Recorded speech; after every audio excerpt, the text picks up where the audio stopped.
Want to give an introduction to yourself? Hello, my name is Zachary, and I am pretty much a liberal. I support the Democrats mainly. I know there are some things that Democrats are bad about, which I don't agree with everything about Democrats. I know one main issue is with the Republican side is about transgender, and necessarily I feel like transgender can be fine in some certain extents. But when it comes to children, I feel like that should be something on hold until they're full grown adults. But what I'm mainly here to talk about is the issue with the war on Iran and how I truly feel about it. That kind of correlates to the other issue that I want to also discuss is immigration. Do you want to start with immigration or Iran? Because I really like to talk about immigration, and it's been a while since I had any immigration discussions or debates. Yeah, we can talk about immigration. So Where's I your don't really stance? Go ahead, go ahead. I don't really watch too much of your videos or like your live streams. I've come across like a couple times. So to get a better understanding of how you view it, can you explain to me how you Yeah, view sure. it I'll start first? with my stance. Well, Yeah. I'm an immigrant myself, not to America. I was born in America, but I have lived in three other countries and I have gone through the immigration process of getting a visa, a student visa, a work visa. I've done it all before. So I just feel like everyone that comes into our country should come in legally. Are there some problems with our immigration system? Absolutely. I think we should speed up the transition between green cards and getting citizenship. Well, after 5 years, you should be able to get your citizenship because that's the federal law. But it's just taking so much time because we have a lot of asylum seekers, and 65% of the asylum seekers get turned away anyway because a lot of them just come here for a better financial opportunity, and that's not a real reason to claim asylum. As far as what ICE has done, I fully support them and the deportations that they're doing. I look at it as, there's a lot of all these resources could be going towards Americans. That's basically how I look at it. What's your stance? So me personally, I live on a border town that's right nearby the Canadian border, and we have a local app where we can look up inmates, and half the time it's people who have illegal entry into America, which I don't necessarily have a problem with going after people who've come here illegally without due process. The only main issue is the ones that who've already been here, or like the ones that have gone through the right process still get sent back to the country that even in some cases they haven't been since they were children. So I feel like what the Trump administration has done differently compared to other administrations is they focus on one main thing is and that's numbers.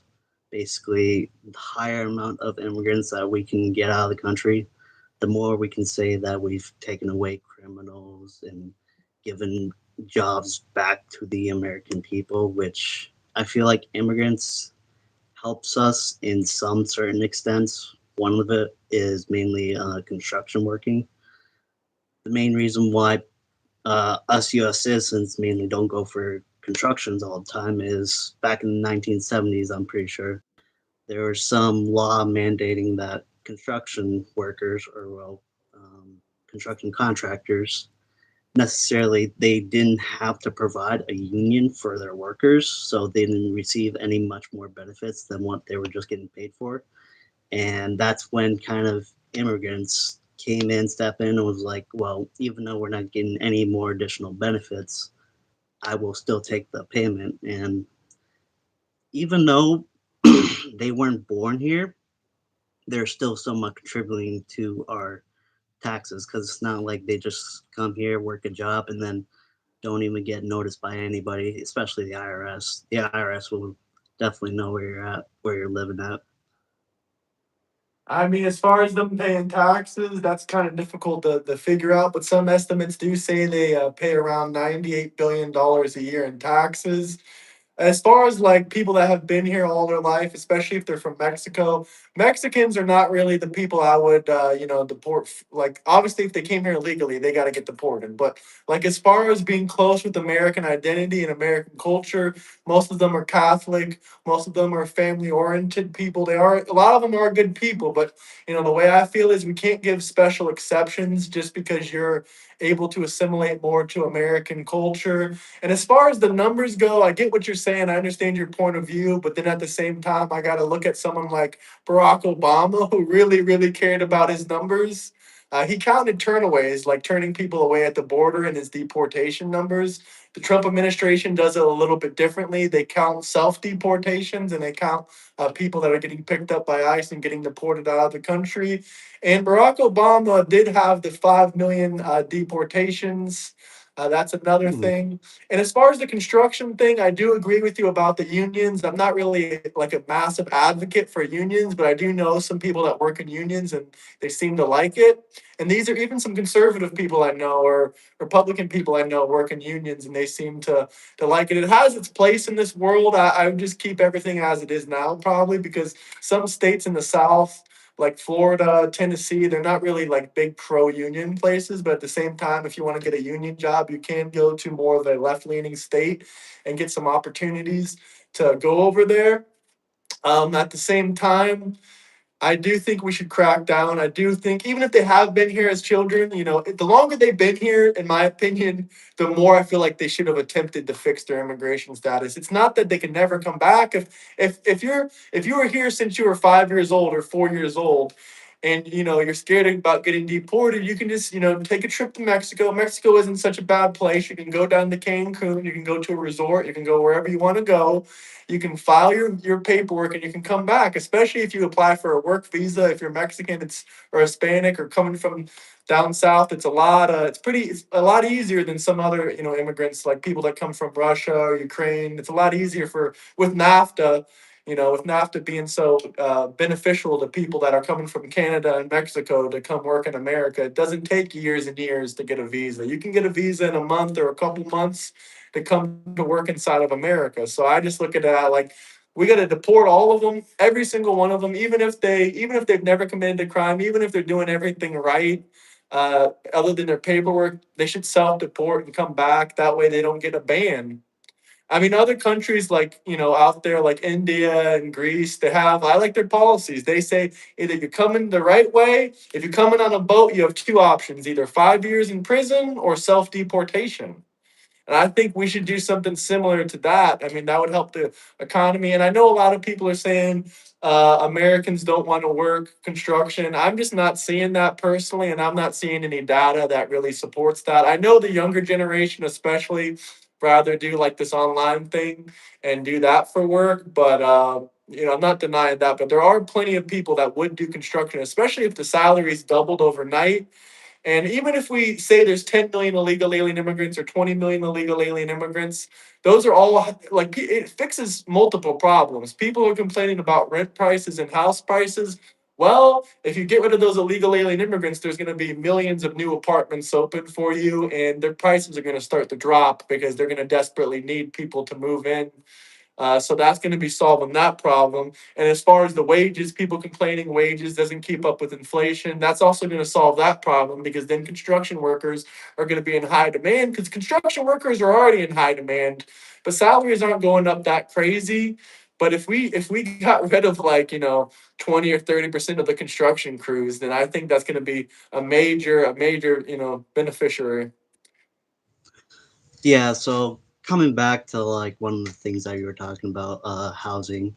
I think one of the main issues right now is not necessarily the amount of people that is in the country. I'm thinking it's the amount of households that are available in the market. Obviously, there hasn't been any new additional buildings to housing construction. I mean, the percentage I don't think has been increasing to a point of where it can cover the amount of population we currently have right now. And that's why we're kind of leaning towards apartments being built more.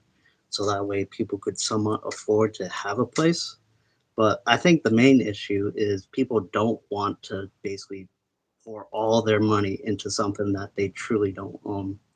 I I feel like the American way was at some point having your own house, having your own land, and being able to do what you want without consequences from the government. Now, obviously, you can say whatever you want online, the government can't get involved, but one thing, of course, is people can get involved in.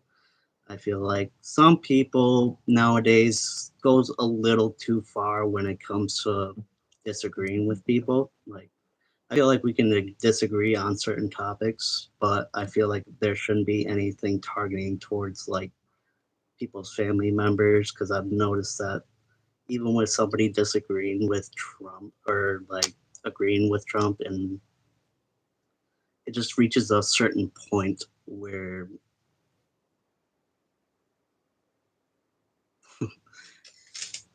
it's hard to talk about.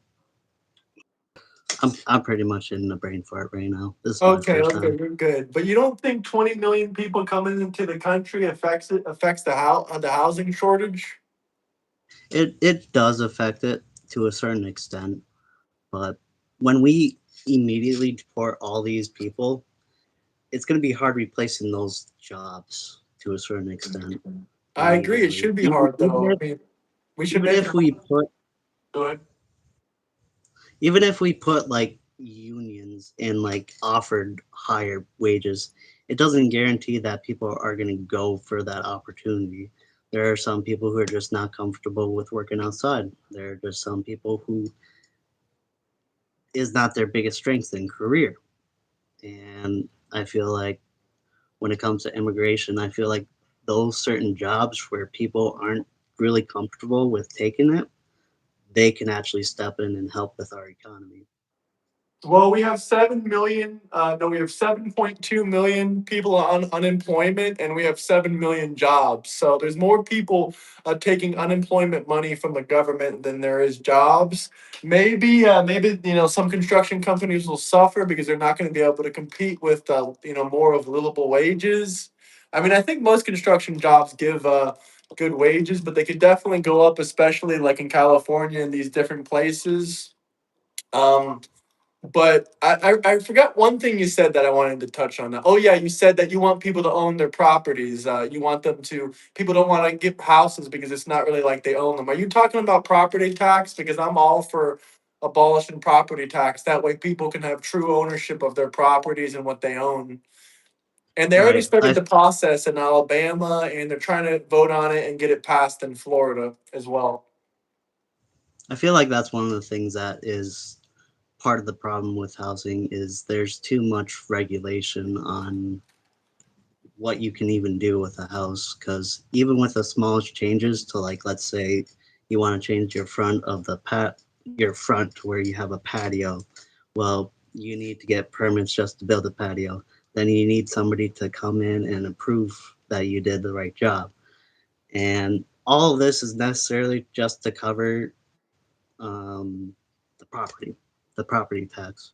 Yeah, the red tape does cost a lot of money. I mean, I agree with that. The bipartisan bill that just passed is going to help reduce a lot of that extra red tape of zoning. And I mean, it's not going to get rid of zoning, but it's gonna incentivize better zoning laws, incentivize less prices or slower prices for permits and stuff like that. And someone said that there's still construction workers in Florida getting paid $14 an hour. See, that's what I'm talking about when I say like unacceptable because I'm from Florida. I grew up in Florida. I live in Florida my whole life.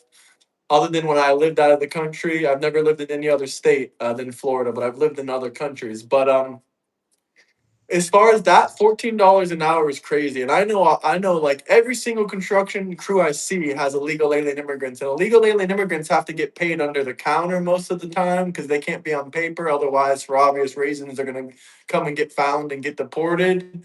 So they're probably getting less than $14 an hour, even. Like they're gonna get less than minimum wage, would be my guess. But yeah, that's pretty much what I gotta say. Let's see.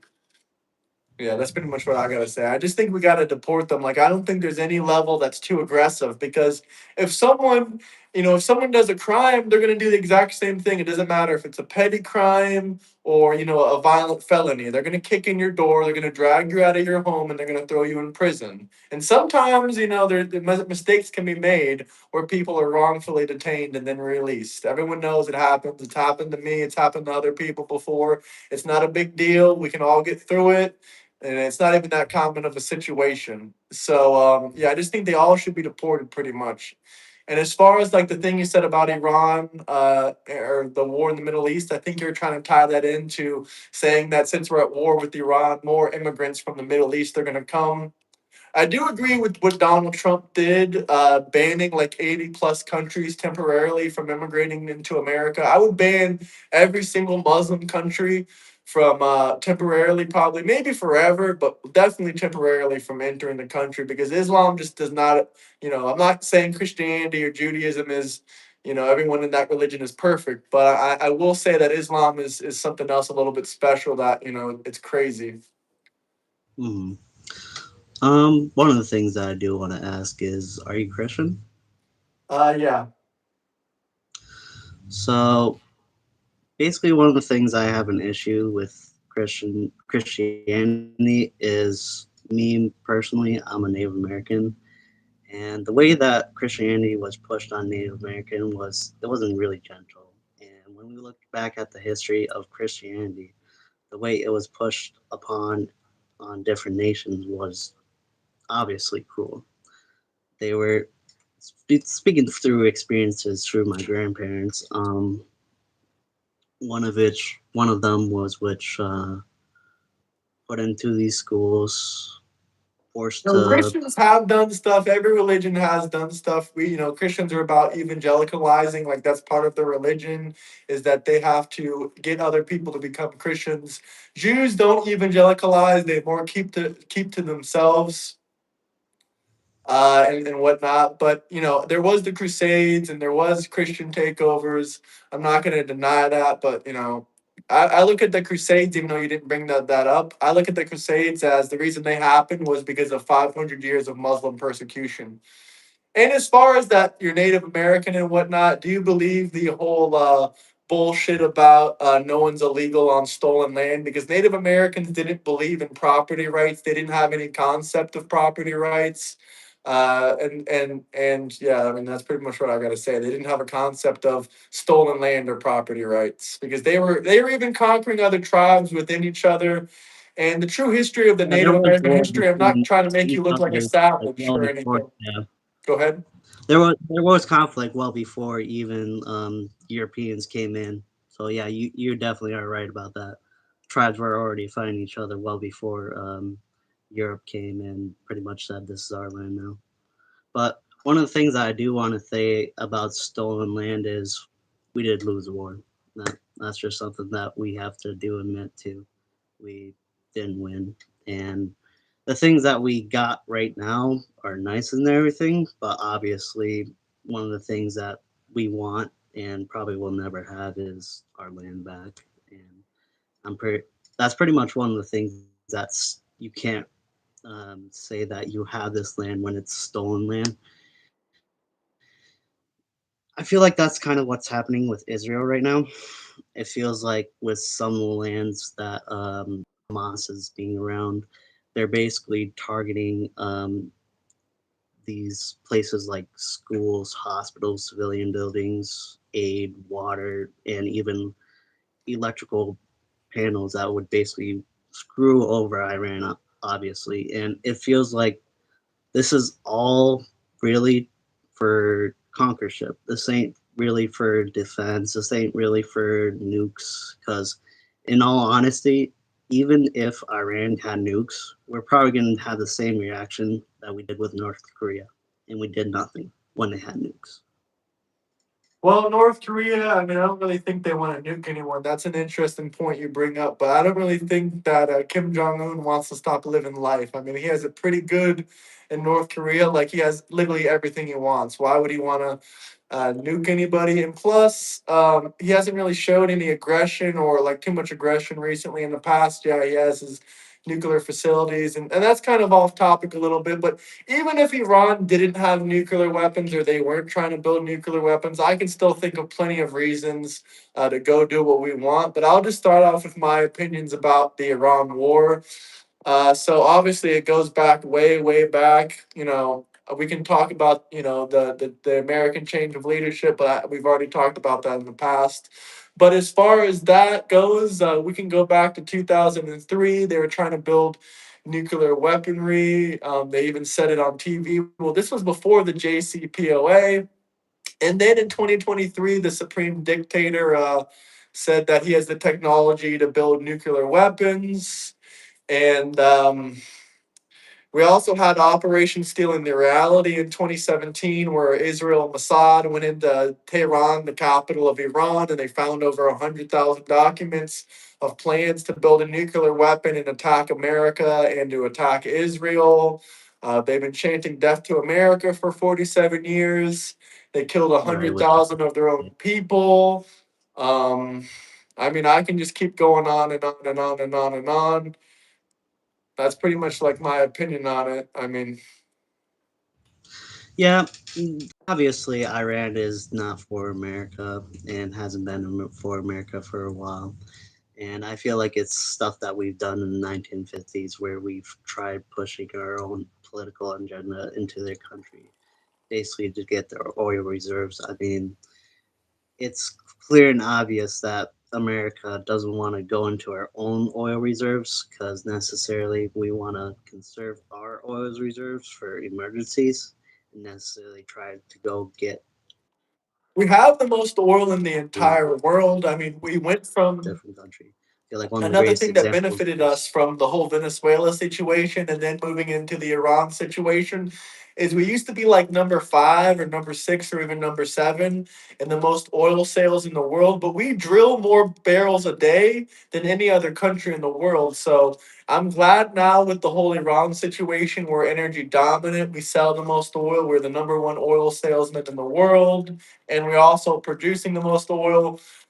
Do I think that we're after Iran for oil? I mean, if we have to deal with them, I think if we have to fight other countries, I think we should take some kind of form of reparations to cover our military costs. Like we should take the oil, we should take whatever we can because they put us through a lot of stuff. And also with the Iranian people being executed every single day, now it's crazy because I saw 2 Iranian people that were executed yesterday for standing up against the IRGC.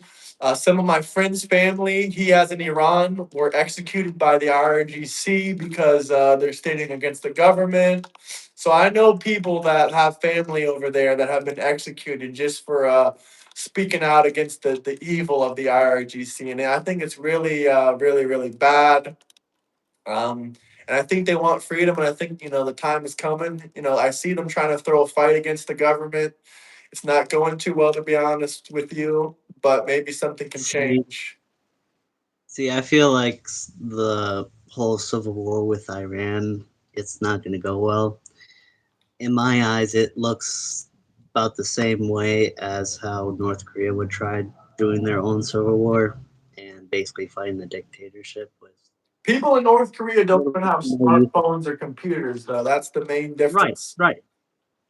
Yeah, so even though Iran still has a little bit more advantage when it comes to spreading the news, they don't necessarily have their own type of weapon or their own type of militia to basically target their own government. So it Yeah, would I basically mean be Syria. Are you familiar with the Syrian civil war? They overthrew Assad. um not necessarily. No, I They haven't done had that a much. they had a dictator over there since the 70s, and finally, I think it was 2 years ago, they overthrew they overthrew Assad, and he fled to Russia, and now there's a new government over there, Oh and yeah, they're doing a I little was bit hearing about better. that. So they were that's a great example of a country. I mean, they're a lot smaller than Iran. Iran's a massive country. That's another issue that we could have with them. But as far as that goes, I think it's possible. I mean, people make all these accusations saying, "Oh, bombing a country has never changed a regime." I mean, I can give plenty of examples where it has. When we bombed Belgrade, 1999. They had a regime change. We Who else did we bomb? I mean, we bombed Japan. They had a regime change after we nuked the fuck out of them. Um, who else do we got? I mean, Venezuela, you can argue that they had a regime change. I'd probably say it's kind of like the same people still running it, more or less. Um, but yeah, there has been cases throughout history where we have bombed, leadership out of like power. So, speaking about bombs, one of the things that I do want to cover about the Iran war is the missile that was struck on girls' elementary school. Do you think that was something that the U.S. deliberately did? Well, Iran came out themselves and they said they don't know if it was America or they don't know if it was them, America or Israel. They have no clue where it came from, but they did say out of their own mouths that however it happened, it was an accident.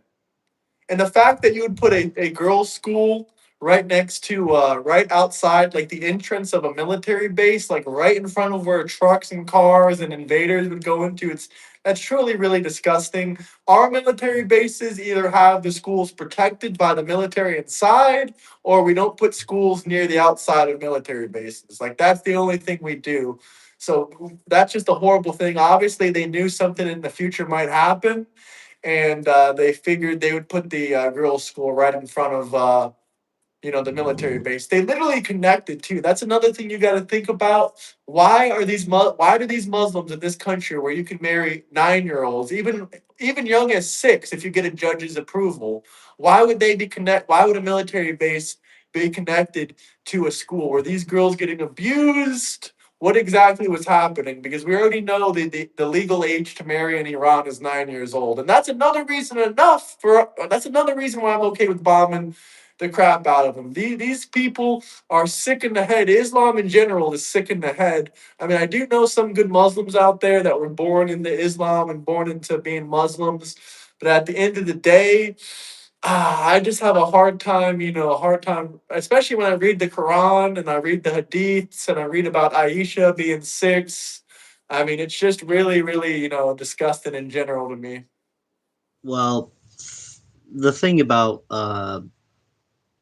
that is it kind of deals with Christianity as well, because even in the Bible, it talks Let me about guess, how you're going to talk about Rebecca being 3 years old. Well, I don't remember it being saying that she was 3, but allegedly people are going around saying that Rebecca was 3.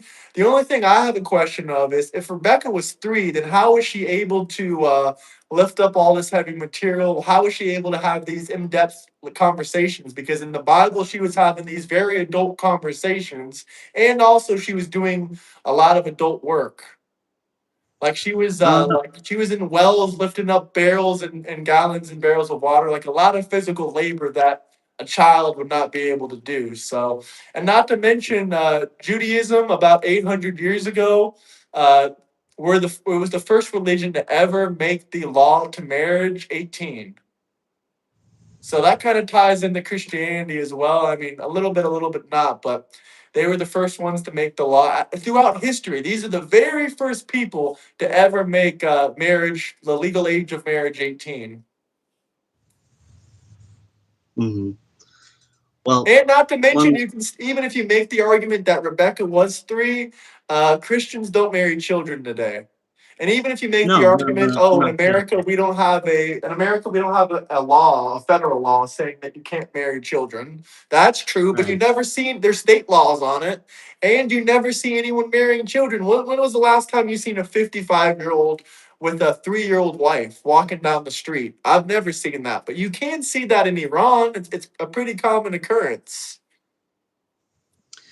Yeah, I don't think all Muslims believe in that sort of like part of their religion, just like how Christianity doesn't believe that part in the Bible. So I feel like that's something that we can You're agree right on that. upon. Aisha is only in the hadiths. Aisha isn't in the Quran. There's some Muslims that only follow the Quran, but rather you believe in the whole 6-year-old thing or not, there's one thing that all Muslims believe in, and that's being able to physically beat your wife and discipline her. Doesn't matter if you're a Shiite, or whatever kind of Muslim you are, every single one of them reads the Quran and believes in, physical discipline towards their wife. Hmm. I do feel like that's something to do with racism that still Yeah, it's occurs today. misogyny. The Even Quran, the entire Quran is the most misogynistic, piece of religious work ever. hmm and I feel like one of the things that we, even in the U.S., still have to fix on is sexism because I feel like in some conditions where a woman can do something, there are still men out there that are saying that they're not capable of. Mainly, one of the things was Kamala Harris trying to run for president. Was she the best option in the Democrat Party? I'm saying no. But am I saying that she was better candidate than Donald Trump was? Yes, because what Donald Trump has done compared to Kamala Harris has basically put the history books mainly about him, just like he wants to put everything his face on basically our bills, on our passports. It just seems like this is slowly becoming more of a fascism more than just democracy itself. Well, putting yourself on money isn't really, fascism, but it's funny you bring up Kamala Harris because I have a great quote, not verbatim, but this is a great quote from Kamala Harris. Kamala Harris said out of her own mouth, she will do whatever it takes, even including military action, to stop Iran from getting nuclear weapons. So if Kamala Right. Harris was president, And I that's why truly I'm saying believe. like Kamala was not the best option for Democrats.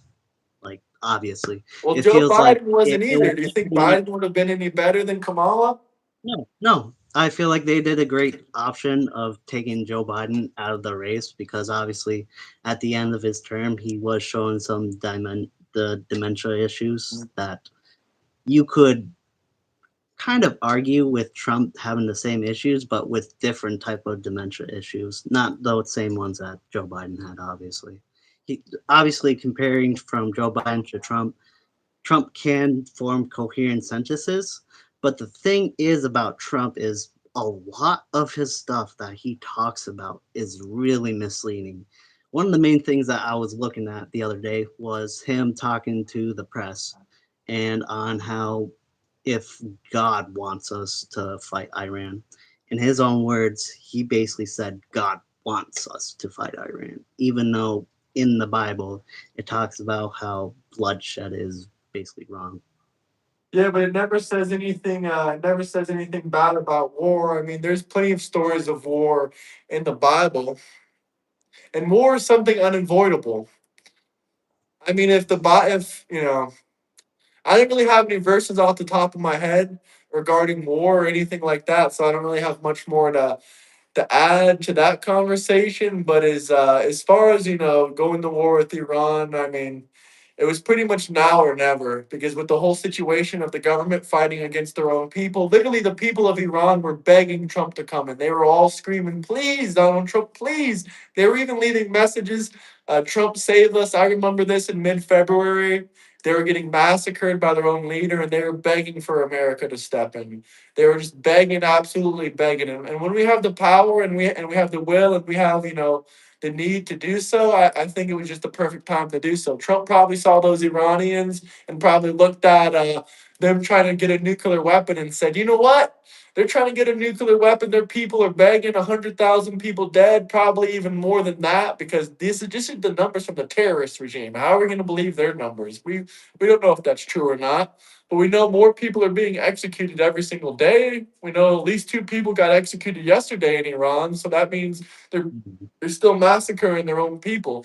I mean, a lot of Americans are fine with the Russia Ukraine situation. They support Ukraine all the way. A lot of people would be fine if we gave military aid and weapons, and people would be fine if we bombed Israel tomorrow and said, "Oh, we're helping out Gaza." They would be fine with that. A lot of them would be fine with that. But God forbid we, bomb Iran. who has been saying death to America for 47 years. Hmm.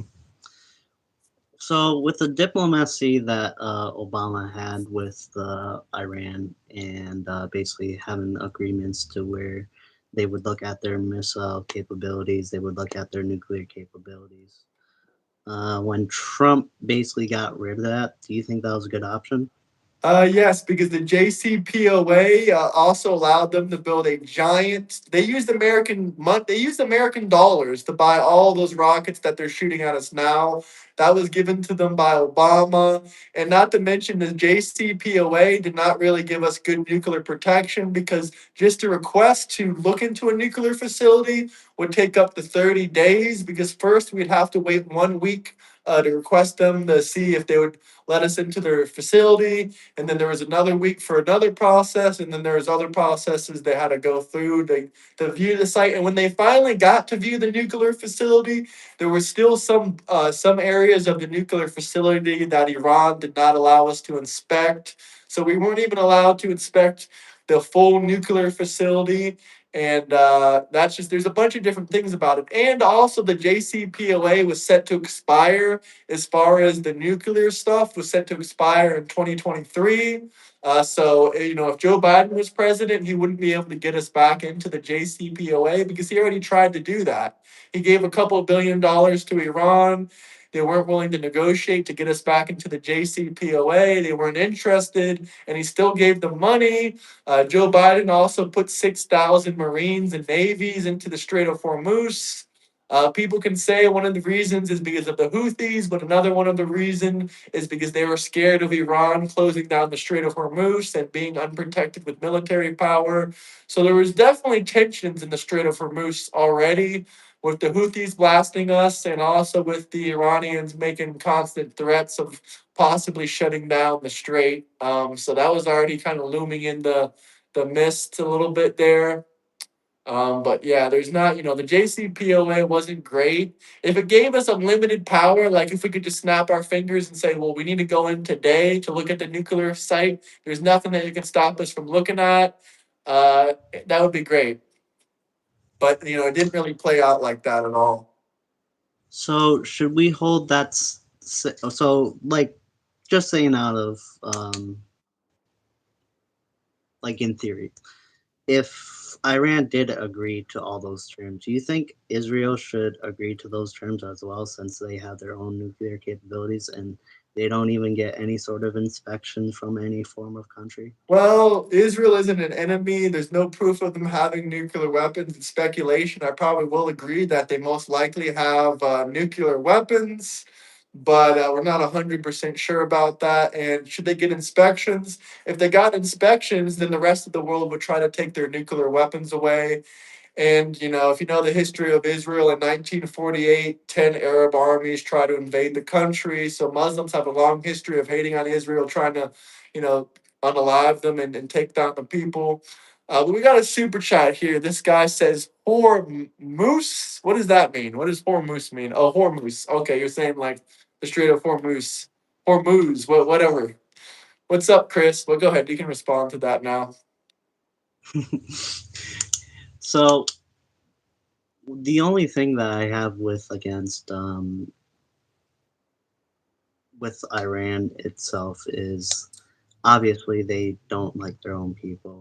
They're trying to basically run a authoritarianism to a former extent where they can't speak badly about their president. They can't necessarily fight against the president physically or I'm even all with peacefully. you, by the way. If Native Americans want to come take their land back, they can come take it back. That's the same way I feel No, about Israel. that's not Huh? my argument. No, I That's know, not but my that's argument. my argument.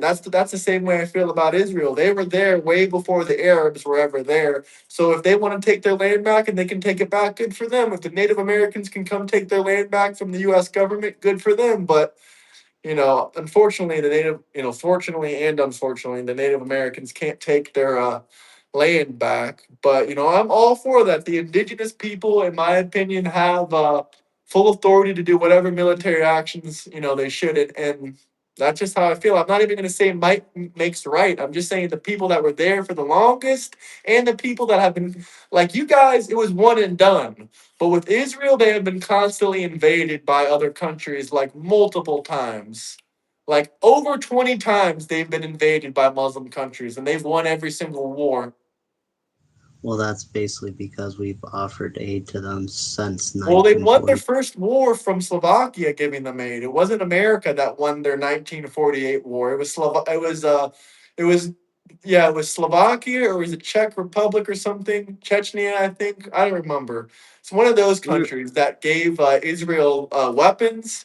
They were like outmanned 1 to 10. Like there was 10 Arabs for every single Jewish person, and with the help of neighboring countries, they were able to get some more weapons and defend them off. And it wasn't just America. We didn't really start giving them weapons until like the last 20, 30, 40 years. Before this they were just all running, gunning, and getting weapons however they can.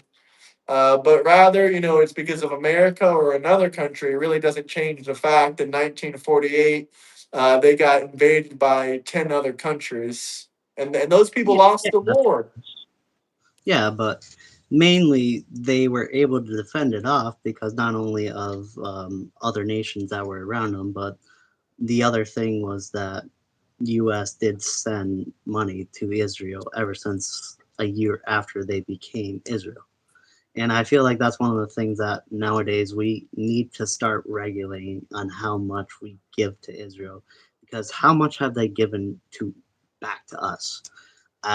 From what I can tell, they haven't helped us with fighting our wars in the Middle East, other than the Iran war, of course, because it They helped them helped with out. Afghanistan and Iraq too. The Mossad trained our soldiers on terrorist tactics and dealing with different people. And as far as how much they give us, I'm all with you though. We should wean back on the foreign aid, because even Benjamin Net, if it was such a one sided deal, then why is Benjamin Netanyahu saying that he wants to stop receiving so much aid from America so Israel can manufacture their own weapons and buy from other countries? Because with the current deal that we have right now, Israel can only purchase weapons from America, and any upgrades they make, they have to give them to us. And we gave them about 36 trillion or 36 billion, sorry, 36 $1 billion since this war in Gaza has started, and they purchased over $200 billion worth of weapons from us, and almost 100% of the money we give them has to go towards buying weapons.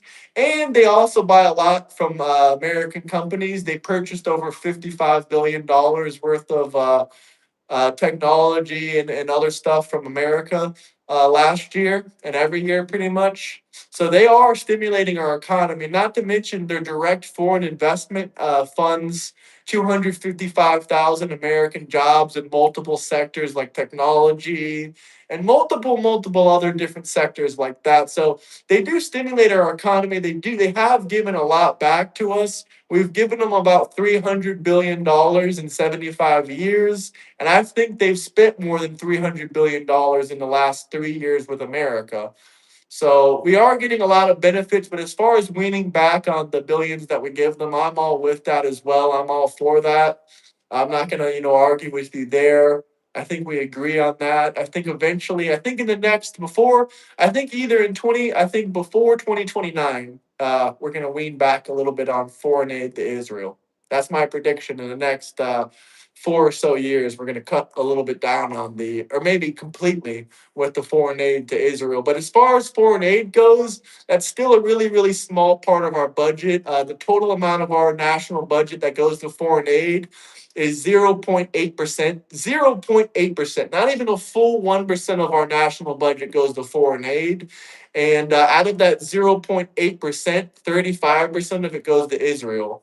So it's a very, very, very, very small percentage of our national budget that goes towards subsidizing Israel's weapons supplies and purchasing armaments from America. But like I said, I do agree with what you said. I'm all for cutting back on foreign aid, especially countries like Egypt and Jordan, because they also receive about $1 billion a year in foreign aid. But most of that money is just to kind of stabilize the area so they don't go to war with other Muslim countries, or they don't go to war with Israel. So that's more or less what that's for. But they don't provide us anything. Like Egypt, Jordan, they don't provide us anything. Even their military bases in Jordan, I don't think they were well protected. I think Iran struck them, if I'm not mistaken. And that's actually another great point I can bring about Iran. They are a terrorist state. They don't care if other countries are Muslim or they're Christian. They will blow them to pieces. Even they attacked Azerbaijan. They attacked They didn't attack an American embassy. They didn't attack an American military base. What they attacked in Azerbaijan was an international airport. An Yeah, international airport. That has nothing to do with America. That has nothing to do with Americans. They're just doing terror attacks just to attack. yeah. And I feel like that's one of the things that Iran's regime, like they definitely need to change. It's something that's obviously not for their own American or Iranian people. It's something that's pretty much just authoritarian. And with one of the things that Iran does similarly that President Trump has done is basically silencing his critics. Like, I feel like that's one of the main things that we do need to touch about with Donald Trump because you can Who has clearly been tell that. silenced? Are you talking about like those TV stations that are still operating to this day, like Jimmy Kimmel that's still on I'm not television? necessarily talking about. I'm not talking about people who are obviously well known. I'm talking about news reporters who basically had a job at some point and were taken off because of one article that was not for Trump. Like, you got any examples of anyone that you can think of off the top of your head? Because I've never heard of Not any. necessarily at the top of my head, no, but I do know for a fact that there have been some publishers who have been silenced mainly because they've talking bad Well, about Trump. people getting And fired is not silencing them. That just means they lose their job. They can release whatever article they want. yeah, but that's the issue though, is they shouldn't be fired for what they want to express. Well, they don't have free reign in a private company. And not to mention, you Yes. get into a lot of situations where you're making defamatory articles, which can cost the company a lot of money if they get sued for lying about somebody. Hmm. But if you had a better example, I could address it better. But it's still freedom of speech, in my opinion. I haven't really seen anything going on. But what I can say that I have seen going on is the Biden administration, using YouTube and Meta to silence people. Before, when I was on YouTube, I tried to apply for monetization when I had like 1,000, 2,000 subscribers, and I got rejected because I was talking about COVID. And they said that since then those rules have changed. You can now talk about COVID, but before, all I said, I never even gave any medical advice. All I said is I disagree with what's going on, and they said that I couldn't apply for monetization because I talked about just talking about a subject. And even the CEO of Mark Zuckerberg came out and said that they were collaborating with the Biden administration to silence people on Facebook and on Instagram. Yeah, and that is a great point. I feel like this is one thing that both sides needs to fix is basically silencing the critics. One thing about America, especially nowadays, is information will be out there. Good information, misleading information. It's up to you as the person to whether or not decide if that information is true.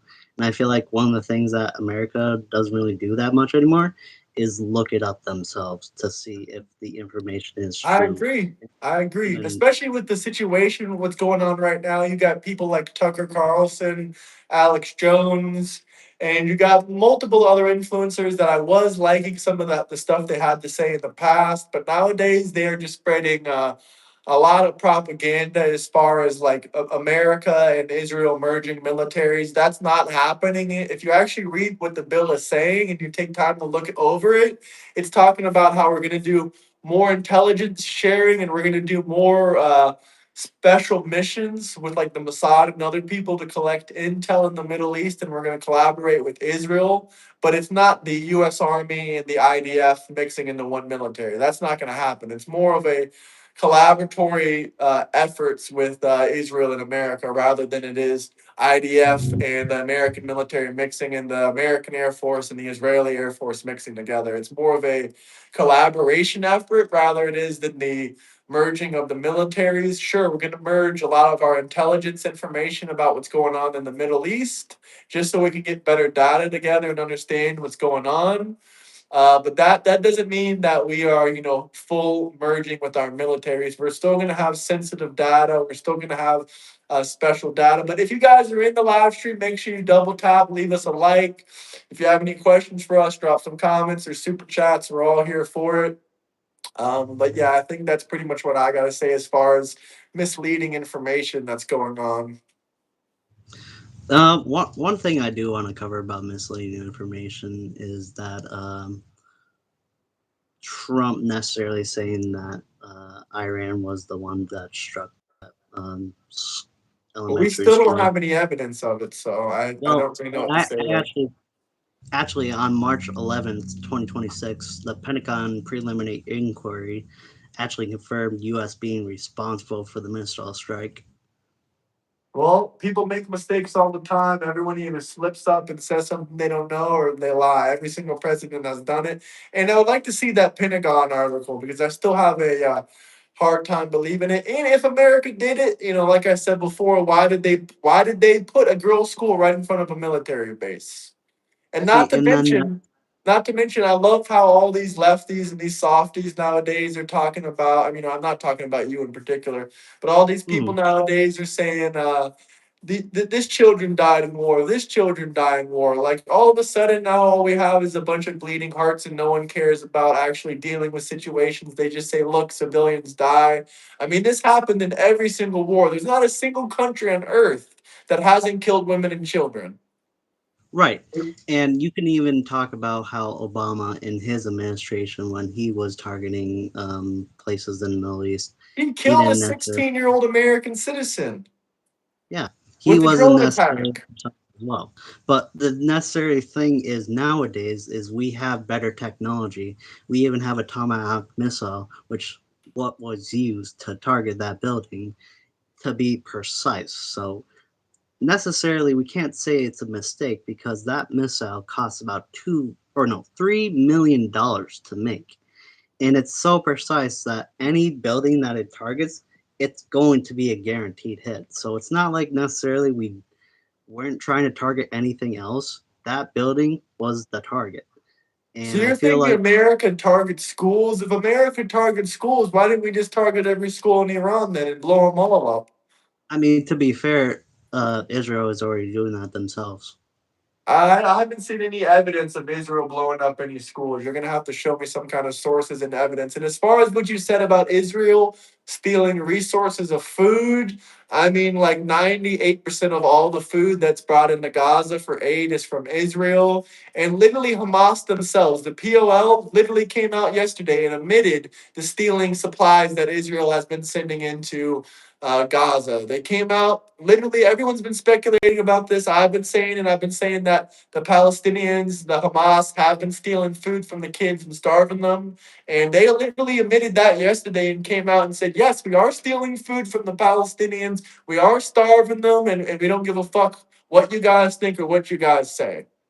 So, and as far as the death ratio and the children's death, we really don't even know if 70,000 people have been killed. We really don't even know how many of them are children because the only people that are reporting on this is the POL, the Hamas terrorists. So the only way we have any death count is from what the terrorists tell us what the death count is. So we're not 100%. People say, oh, there's millions, there's 100,000, there's this, there's that. I mean, we really don't know any of the numbers, but what I can say is October 7th, happened. And what I can say is, there's a lot of stuff going back to this. Why didn't Egypt open up their borders? Why didn't Jordan open up their borders? Why aren't other Muslim countries letting these Palestinians in? Why did Saudi Arabia ban the Palestinian flag and say they don't have any time for terrorists? They want to become the most innovative Muslim country in the world. They don't have time to let Palestinians come in and deal with, their terrorist ideology. I mean, I can just keep going on and on. And back in 2005, 87% of the Palestinians voted in Hamas for one reason, and that one reason was for the promise of attacking Israel and causing conflicts with Israel and killing Jews. That was the one single campaign promise they ran on, and 87% of them voted for it. And unfortunately, when you live in a country where 87% of people vote for terrorism, the rest of the community and the rest of the innocent people are going to suffer. And there's no other way to avoid that. Hmm. It's just that with us being involved, I don't feel like we're basically making the situation any better. Well, If we're the anything, only one I that brought a peace treaty. I mean, the peace treaty has been kind of shaky, but even, I it has sometimes I been kind speak of to, shaky. huh? And then the other thing is that Iran seems to not even want to do a peace deal because while we were in the talks of doing one, like having the ceasefire being agreed on both ends, like again, Israel was the one who struck first. And it feels like Are at you this talking point, about Lebanon? Or are you talking about what are you talking about? Because as far as Lebanon goes, I don't know why Iran is crying about Lebanon when Lebanon just allowed Israel to come in and establish a permanent military base to help the Lebanese army. Because the Lebanese army is very small and they can't handle all the terrorism of Hezbollah. I mean, have you seen the underground tunnels in southern Lebanon where they literally have rockets, missiles, AK-47s, every single weapon that you can think of underground, and they're planning a terror attack.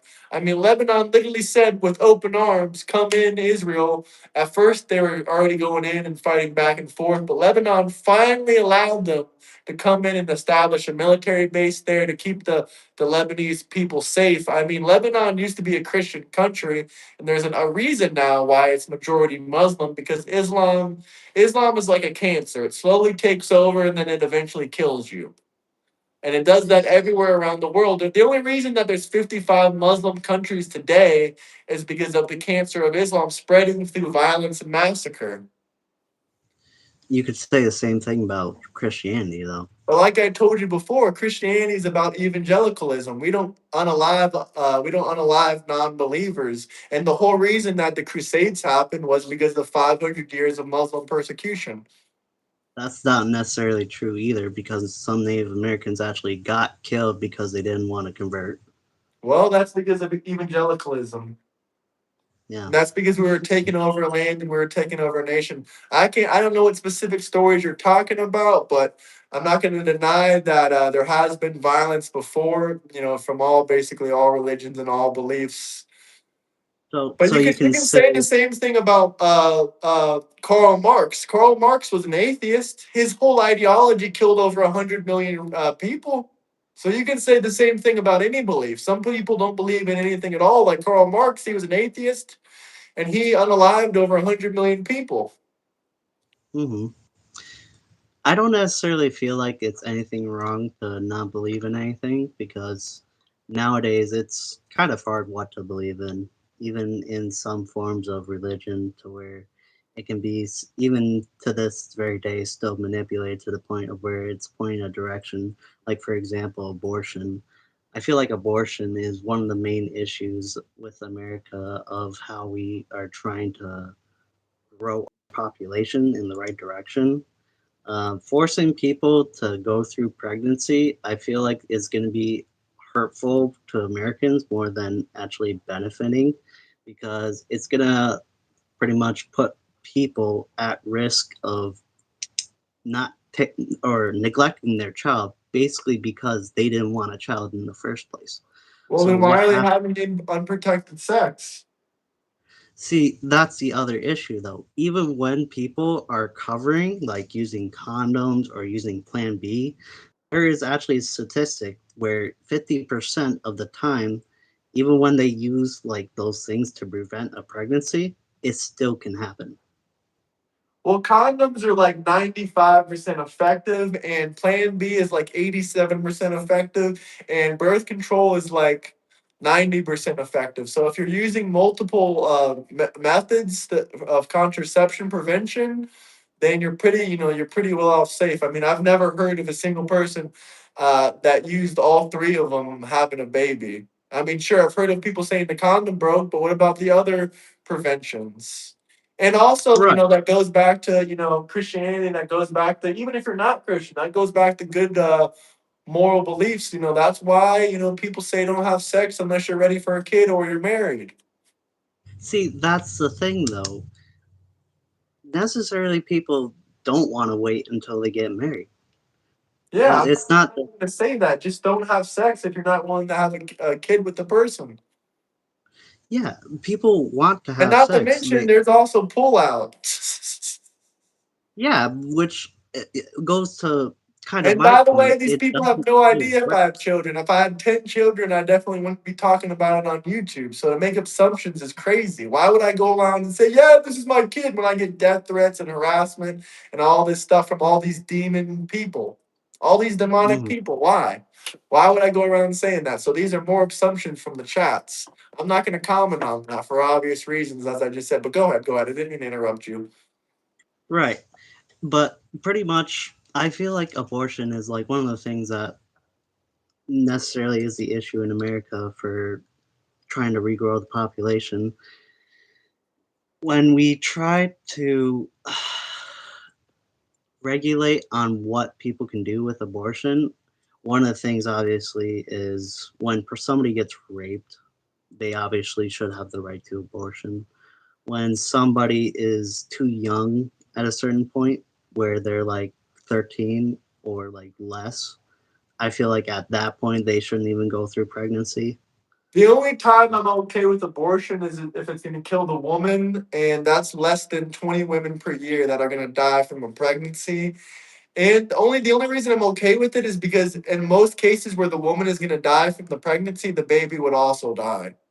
So that's the Right. only And the that's only the reason thing. I'm okay with that, because the woman and the baby are already pretty much sentenced to a death sentence. So if we can save one of them instead of letting them both die, then I think that's fine. But as far as like abortion in general, I'm not a supporter of it at all, because 30, I don't know how old you said, you're 24, so you're part of the Oh, same yeah. generation as me. Mhm.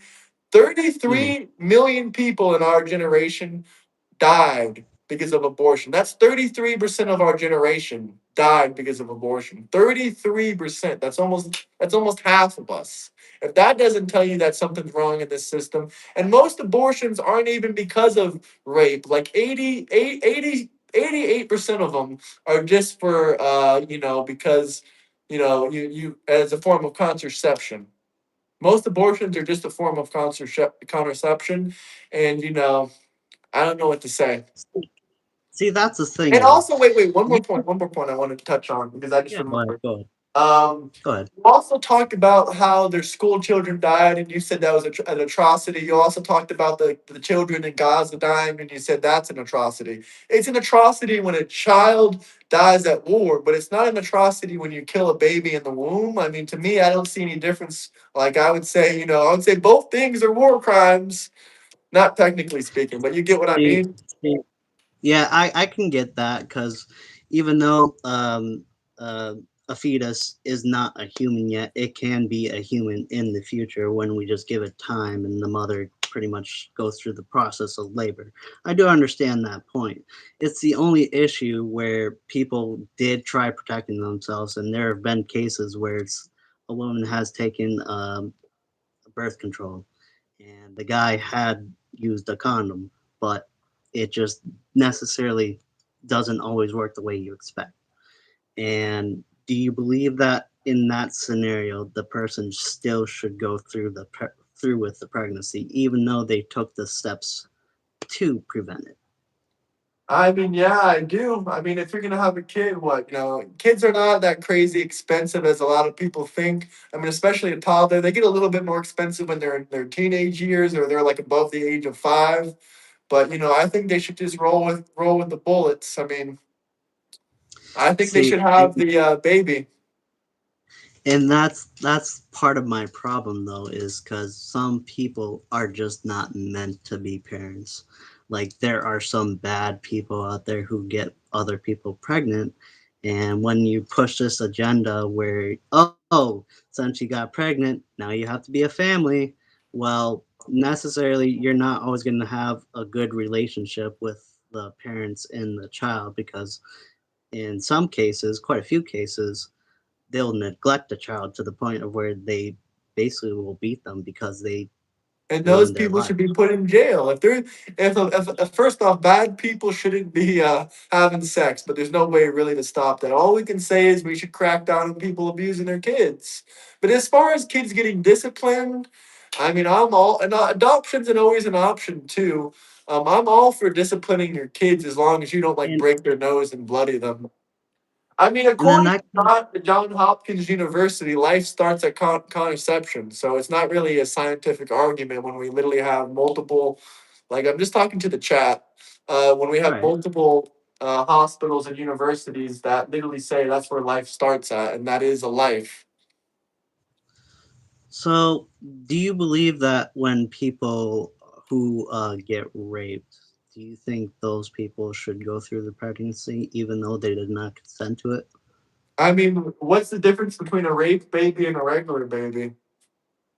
I'm not saying there's a difference, but I'm saying through the Okay, woman so why should herself. their life be treated any differently? Why should we say this baby doesn't deserve to live? You can, if you want to make the argument that oh maybe the rape baby is gonna look like the rapist or whatever, then okay, put them up for adoption. But you don't gotta take you don't gotta take a life you know just because something unfortunate happened.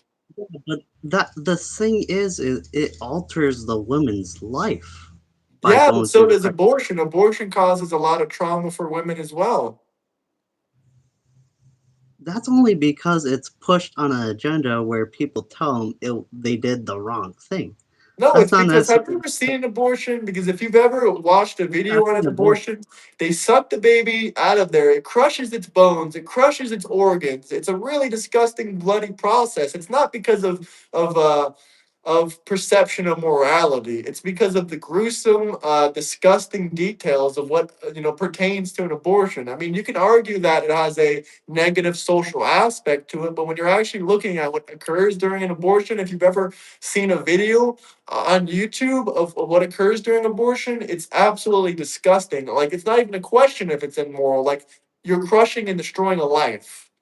I mean, if you Okay. see it, if you've seen what happens, and if a woman gets a fetus pulled out of her body and she's witnessing that, are you telling me that's not going to cause her some kind of trauma to see an embryo or a fetus ripped out of her I'm body? I'm not saying that's gonna cause trauma. I'm just saying that when it compares to having an abortion for a rapist on a woman who did not consent to it, she should not be forced to make that alternate life decision because somebody else said that they should.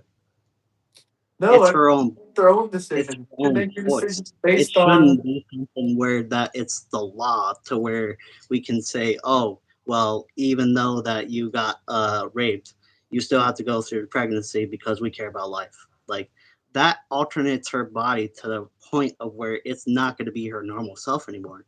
And when you go through an abortion, you prevent that process from happening. When people go through abortion, their body changes permanently.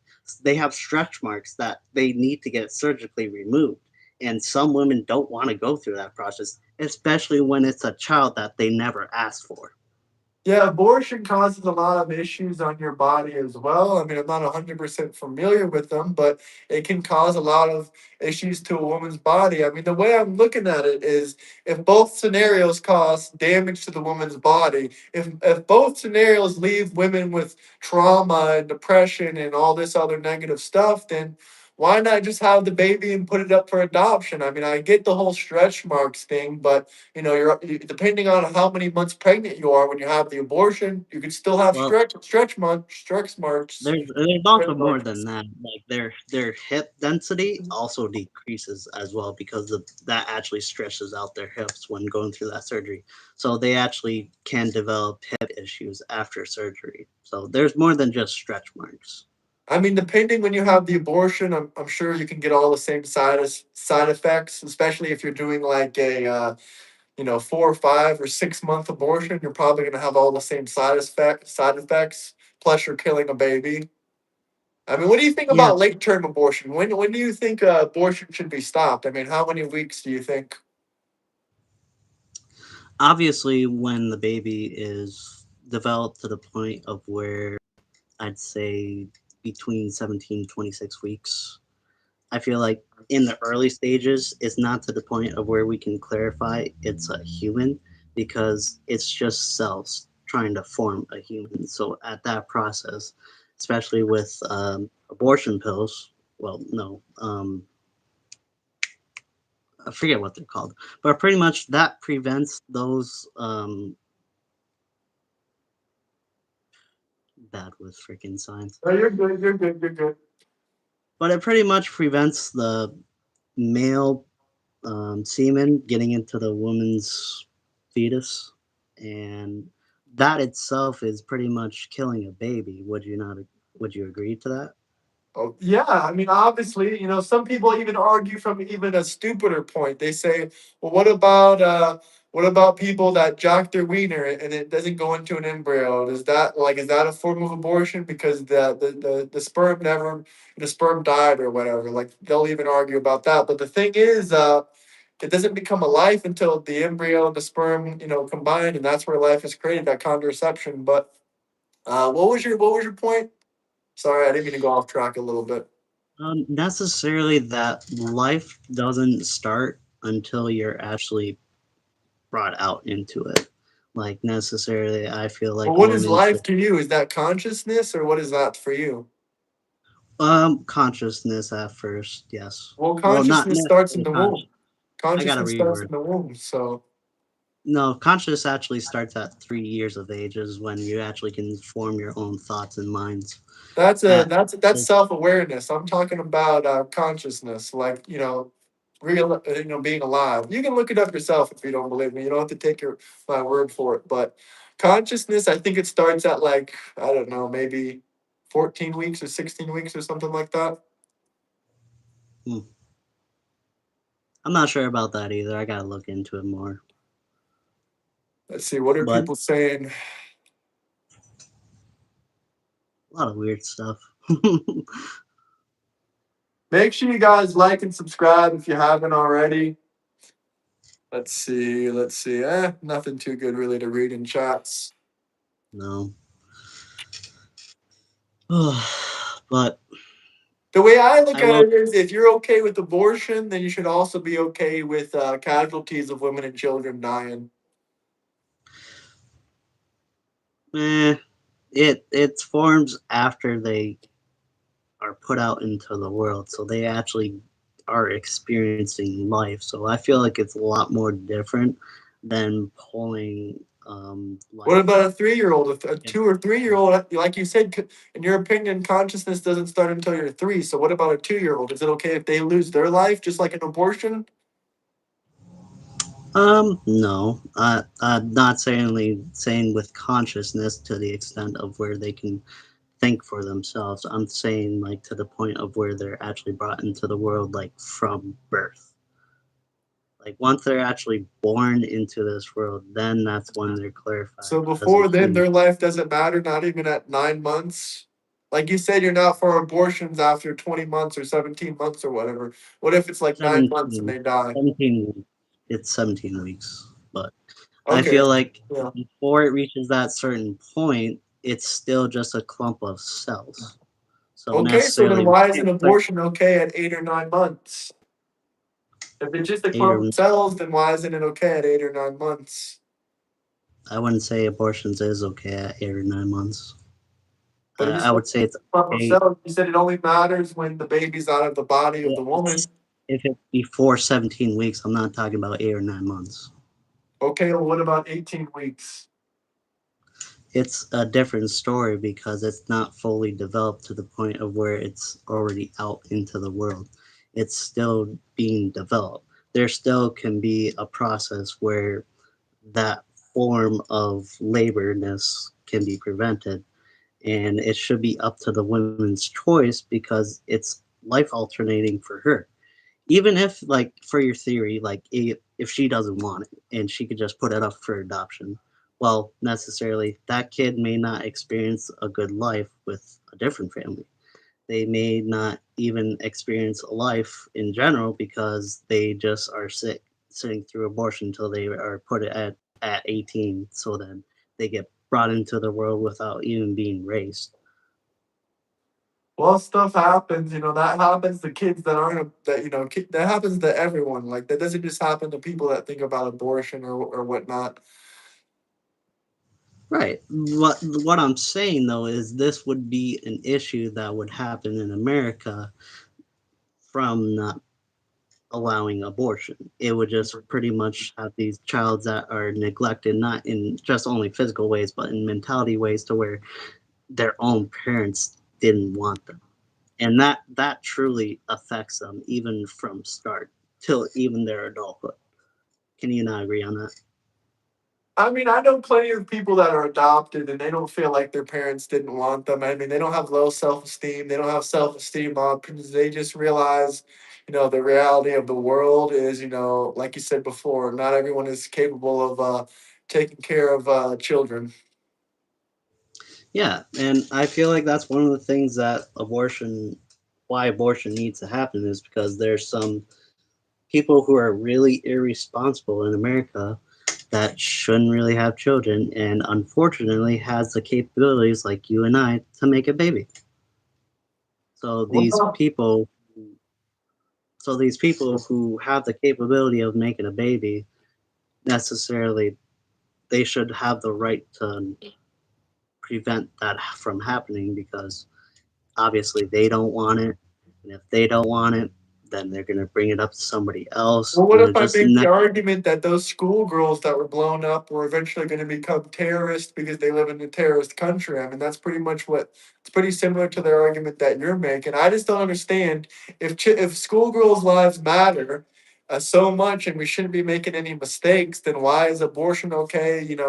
You could say the same thing about those schoolgirls. Their parents were shitty. Their life was miserable. Their parents were stupid. They weren't capable of taking care of them, so they had to be executed. I mean, really, like, what is the difference? The difference is they were actually 9, and But what when if it they were comes to two? What if when they it were comes two? to a They don't. fetus not According to even you, they of don't have age. consciousness. What? According to you, until you're three, you don't have consciousness. So what if they were 2 years old? Would that change things? Like, what's Like I said before, I necessarily didn't phrase consciousness correctly. What I was trying to say in that point your was self that awareness? not necessarily. When you are born into this world, that's when you're looked as a human. When you are even going through C-section and you're born early, you're still looked as a human. But when we look at something where it's in development, we necessarily can say that while this process can form a human, during that stage where it's just a clump of cells, it's just a clump of cells.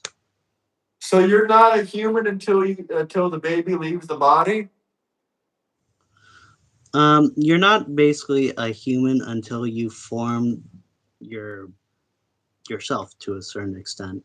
Like, yeah, I know in some abortions they're actually developed to a point where they have bones and they are crushed up so that way it can be pulled out.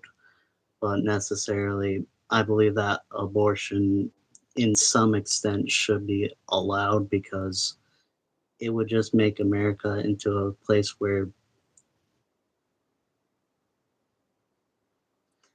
I mean, even considering that we have a declining native population, we have a declining native population, and more illegals coming into our country or having kids than American citizens. I mean, other countries. I mean, I'm pretty sure we're like the capital of abortion in the world. Other countries aren't.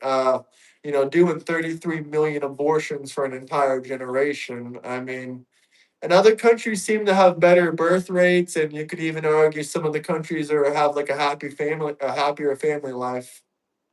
Mhm.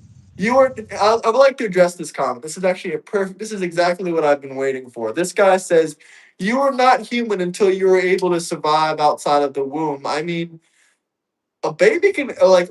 I don't know exactly, but you can have a baby very, very, very, very prematurely, and you can put it on oxygen and other things. And I even heard that there's like a weird thing called a bionic womb now that they're trying to make where they can Yeah, put that's pretty much aborted where it's not even babies. inside a Huh? woman. What'd you say? That's pretty much where it's not even inside a woman for Yeah, the that's kind birth. of disgusting. Does it work? Has it been? Have they been using it? There has been cases where it has developed a baby. I'm pretty sure because uh, I don't think this information is true, but there's actually a term where they're labeled as like these bionic babies instead of just like regular babies. Like they're form or no, lab babies or something like that. I can't really think of it. I mean, not to mention the majority of abortions are done, by black women. So I kind of feel bad about, the black and brown community literally, harming themselves and hurting their own. I mean, I don't know. It seems it has a lot to do I, with education. It seems the people that are a bit more educated don't seem to get as much abortions. I mean, I don't know if you'd agree with that. Maybe that's because their financial situation is different. You could also argue that, but I don't know. It seems a little bit strange. yeah. Well, another thing too is if we started having like all these people allowing to have kids and then some of them are just not very well good enough, us, the government, well, not us, government, the government does have to pay for these children to be put into abortion centers, and that necessarily is us paying for them to be there. You And talking I about feel like foster centers, or what are you talking about? it's hard what I'm trying to say. I'm trying to basically say that while abortion to some extent is should be okay, I don't know to be I mean, honest I'm at this point. really, other races can do what they want, but I'm really against, anyone with European origins having abortions because white people are only 8% of the global population, so we're already like dying off slowly. I mean, you should think the same thing for Native Americans. You should not be advocating for your own people to get abortions. I mean, the Native American population is so tiny. Imagine if you had a kid with another Native American woman and you aborted it. I mean, you're lowering the population of the indigenous people. That's how I look at it. Well, well, it's kind of already been like to some Obviously, extent. you can say the settlers did all the violence. Okay, yeah, sure, that's true. But I mean, I'm talking about recent times. Well, necessarily even in recent times, we don't like just go after Native American on top of Native American. People No, Native are diverse. Americans are probably like the lowest abortion rate out of any group of No, people, if I I had to wasn't talking guess. about abortion rate. I was talking about like who they match up with. Nowadays, pretty much everything's diverse to a point of where a white woman will probably be with a Native American or something like that. It's very mixed up to a certain extent. So where purity stands nowadays is there's not many as much pure Native Americans as there was back then. But that's not basically because of what has happened in the past. It's just now what things are allowed nowadays to where mixed races can be a married couple, basically. No, no, I'm not saying I'm against mixed races. I'm just saying that a lot of people wanna have. I'm not saying I'm for eugenics or against mixed racing or anything like that. I mean, I'm mixed race, but I'm not black or brown. I'm just mixed with 100 other different, not 100 other Italian, Scandinavian. I'm mostly Slavic and English for the most part. What's Right. up, KG? But obviously, I'm mixed race myself. I'm not, the what most people think of when they think of mixed race, but I'm technically mixed race. But I think if I want to preserve my genetics and I want to have a baby with another woman that is basically genetically identical to me, I should be, allowed to do so. Just like if a Native American wants to keep their lineage Native American, they want to find a Native American woman, they can do that. I mean, certain groups of people are all about that, especially when it comes to like the Jewish people. They can only have, if you're really Jewish, you're an Orthodox Jew, you're only going to marry a Jewish woman and you're only going to have Jewish kids. That's why they were able to preserve their bloodline the way, and their morality and their ethics, and pass them down the way they do. They have kids with like-minded people and people with similar backgrounds as them. Yeah, but that's one of the things that in America it's kind of different to a point of It's extent. frowned upon just even saying that. I don't know why. What having same race being like, Same race kids, like if you say that you want like your kids to be the same ethnicity as you, and you're a white man especially, people are gonna look down on that and think that you're a racist or a bigot or not anything like necessarily, that. no, no. It's just to a certain extent, it shouldn't be something that's pushed upon for some people. No, everyone can So make their own it decisions. should I'm be gonna say how ultimately I their feel about it. decision. Yeah, I feel like it should ultimately be the people's decision on whether or not if they I want to believe go in marry freedom. Do someone what they or like to not, do. Do what they want to do. right? And I feel like this kind of correlates to abortion because I feel like women should be able to do what they want. And if they don't want to have a child, they should have the right not to. Well, what about the Even, man's decision? Because the gender of the gender of the baby is decided by the man, is decided by the semen of the man, not not the eggs of the women. So do you think yeah, a man also should have a say so? Like, because the baby isn't created all by the woman, it's also created by the man. In fact, the sperm is the only thing that's alive. A woman's eggs are not, they cannot survive on their own, you know. yeah, that's the issue though. The man pretty much puts the seed in the woman. The man doesn't necessarily go through the process of birth. No, So but it's they're still not half of his to. DNA, half of her DNA. No, I do understand it's half of your DNA and half of her DNA, but the I thing think the is, man should have the a say so. process. If a woman wants an abortion, like I told you, I'm 100% against abortion. But if a woman really, really wants an abortion, I think the man should also have to sign off on some kind of contractual agreement. See, and I don't think that should be allowed though, because it's her body. Like for Yeah, example, but she if I, decided to no, to no, have wait, sex with wait, the wait. man and create a baby. She wants to. Okay, so say for example, you're a donor, and Adults somebody at the are hospital. different. You're giving up all your control when you sign off on a contract saying they can do whatever they want. Yeah, yeah, but that's basically what you're saying. The man should have the capabilities of whether or not a woman should be able to go through the process or not. Yeah, I do. Yeah, and I don't feel like that's okay because it's up to the woman's choice because they're the ones who are going through the birth process. They're not You're not the one who's going through the process of where you're literally going to be in pain for like months on end, and then when you even have the child, you're still going to be going through pain. Yeah, but you can make the And then argument man and then doesn't have even after long so term, in you're going to have most. alternate changes to your body which you may not be okay with, but since the guy was okay with it, you're forced to. Yeah, but the woman's also forced that the woman also has complete control of the man's financial situation. So not only does the man not have a say so if the baby lives or dies, he also has no control over the financial situation. So we're giving all the power over to the woman, and the men are not getting equal treatment or equal say so or equal rights.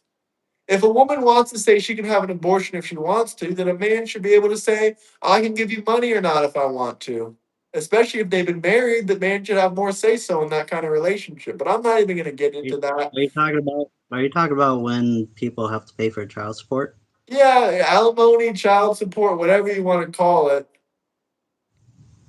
It's So not just that child basically support. There's multiple different things that, especially if they've been married a long time and the man has been taking care of them. Alimony is most of the time even higher than if you have a man that makes a lot of money. It's way higher than child support will ever be. hmm. But they only get alimony if they've been married for like, depends on the state, but like 10, 20 years. See, but that's here's the thing.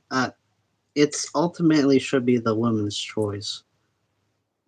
I do not agree that it should be somewhat to a man's choice because even though, let's say, for example, the woman just is one of those sluts who just goes around and fucks dudes all the time.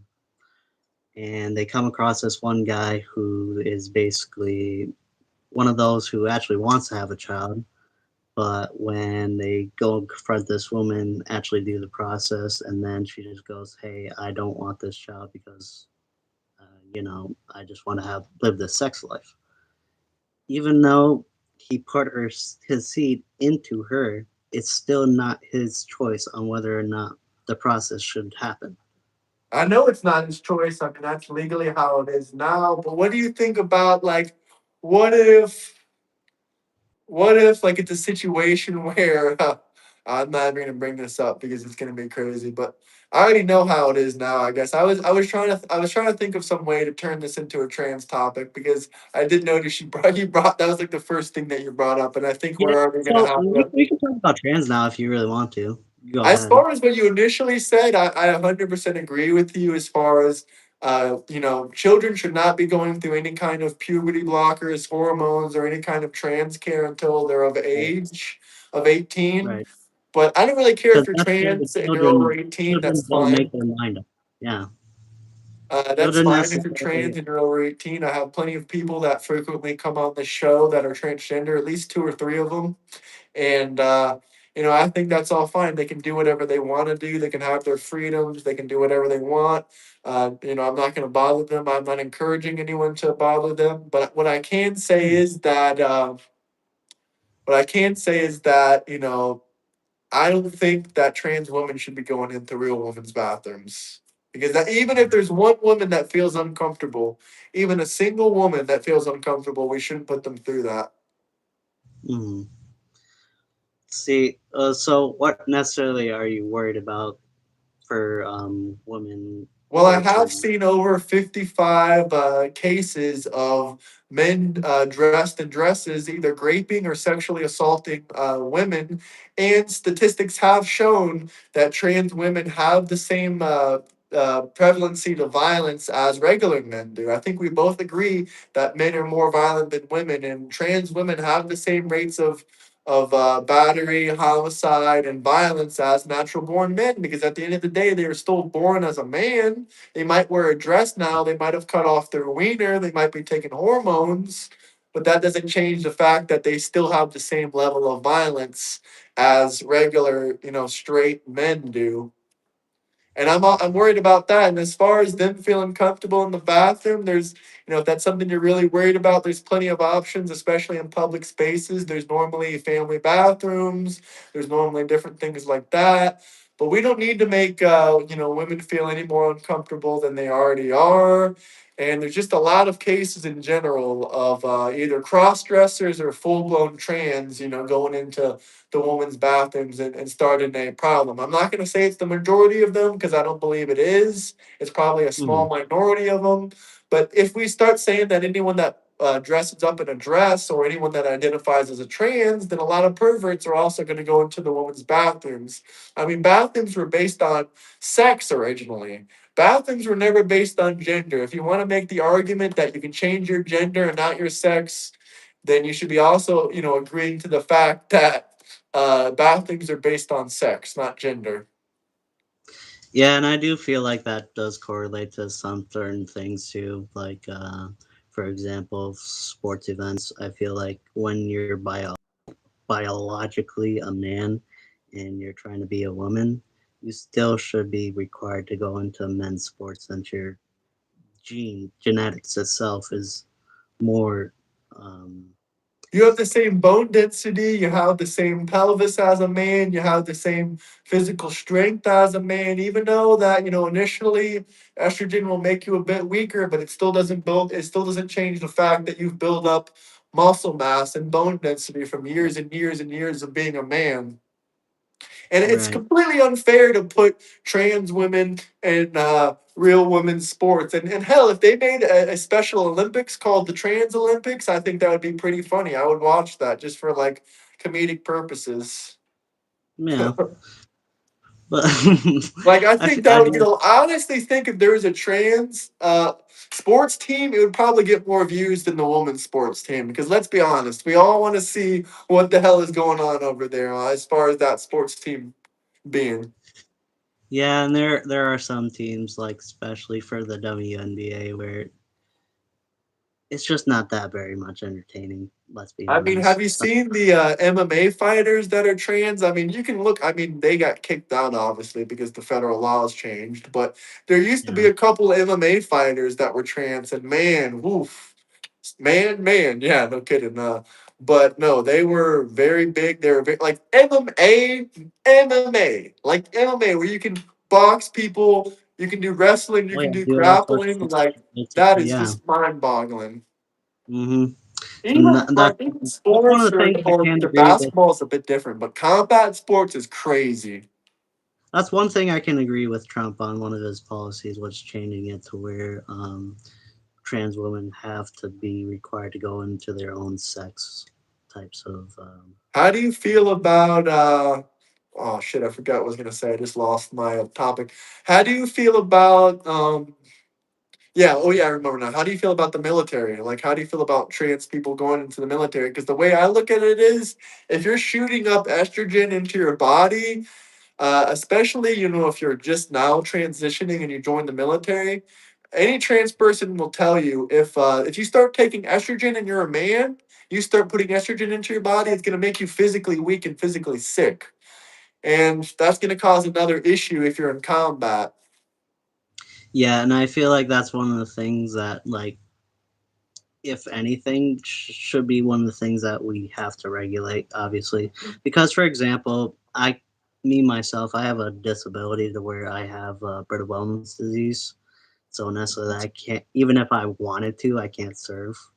So I feel like there needs to be regulations like that where if you're doing something to your body to where it's necessarily not making you prepared for a fight or a battle, because that's necessarily what the army is for fighting for democracy in other nations. I feel like you do need to have in some capabilities requirements where you have to have a certain level of strength or a certain level of dedication to where you can actually perform to your highest capabilities.